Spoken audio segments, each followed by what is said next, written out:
Nakatikim na ba kayo ng kwek-kwek na ipinrito ala tempura style? O di kaya balot na hinaluan ng red wine sauce? Ang mga pinasosyal na bersyon ng mga paborito nating street food.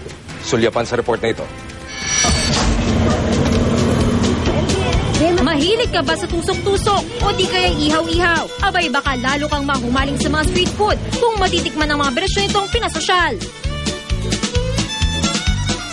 Itong ordinaryong kwek-kwek o itlog na binalot sa harina, pwede palang pretuhin ala tempura style.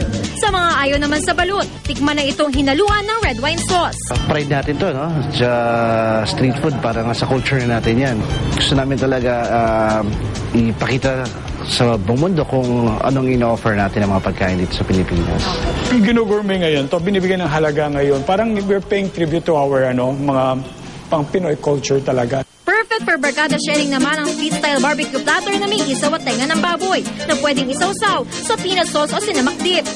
Bakit di rin subukan itong creamy garlic tuyo pasta na may white wine? O kaya naman itong sauteed Betamax with bacon. Sa mga trip naman ay Hong Kong-style street food. Sa restaurant na ito, marami ring mapagpipili ang tusok-tusok. Mula sa ordinaryong fishball at squid ball hanggang sa bacon wrap yakitori at stuffed tofu, meron sila. At ang kanilang specialty, Cantonese-infused curry sauce.